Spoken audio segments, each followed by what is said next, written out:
রক্ষকম গ্রামে একটি ঘটনা ঘটেছিল, সেটি আজকের পর্বে আমরা দেখতে পারবো।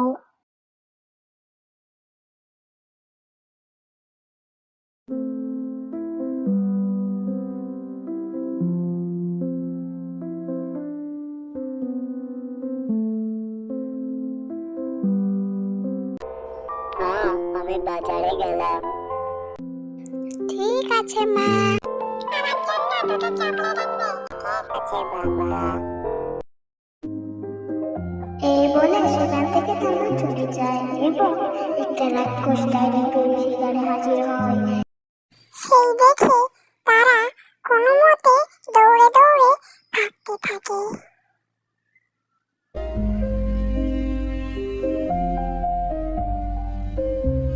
সেই দেখে ডাইনি বুড়িটাও তাদের পিছু নিল। তারা কোনোমতে দৌড়াতে দৌড়াতে তার কাকির বাড়ি পৌঁছল। কাকি, দরজা খোলো।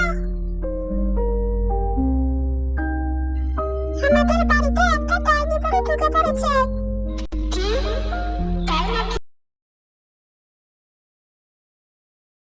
তখন তার কাকুও সেখানে চলে আসে।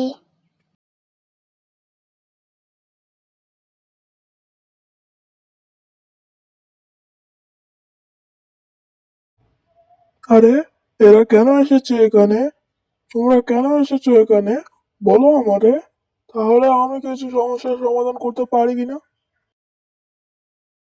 আরে, ওদের বাড়িতে নাকি একটা ডাইনি বুড়ি ঢুকে পড়েছে, তাই তারা আমাদের বাড়িতে এখানে এসেছে। ভেবে দেখো তো কোনো সমস্যার সমাধান আছে কিনা। এ একটু ভেবে বলে। হ্যাঁ, সমস্যার সমাধান আছে, চলো আমার সঙ্গে সাধু বাবার কাছে। এই বলে তার কাকু সেই সাধু বাবার কাছে যাওয়ার জন্য রওনা দেয়।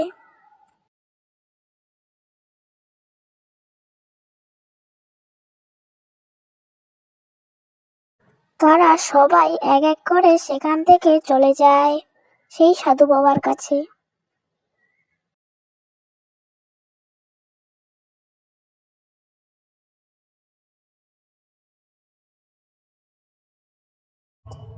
এটাই হলো সেই সাধু বাবার ঘর। তবে যাও তাহলে।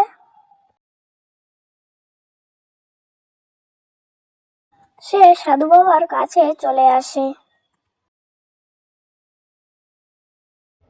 সাধু বাবা, উঠুন এখন। কি হয়েছে রে? সাধু বাবা, আমাদের বাড়ির পাশে একটা ডাইনি বুড়ি ঢুকে পড়েছে। কি, তাই নাকি? হ্যাঁ, সত্যি বলছি আমি। তাহলে এই ছুরিটা নে। যতক্ষণ ধরে এই ছুরিটা ধরে থাকবি ততক্ষণ থাকবে তোর শক্তি। তখন সেই ছুরি নিয়ে নিল তার কাকু। এদিকে ডাইনি বুড়ি সেই বাচ্চা দুটোকে খুঁজছে আর বলছে, ওই দেখো, ওই দুটো বাচ্চা, ওদের পেলে আমি ঘাড় খাবো। এরপরে সেখানে চলে আসে তার কাকু এবং পিছন দিক থেকে সে বুড়িকে জোরদার একটি লাথি মারে। এভাবে বুড়ি মারা যায়।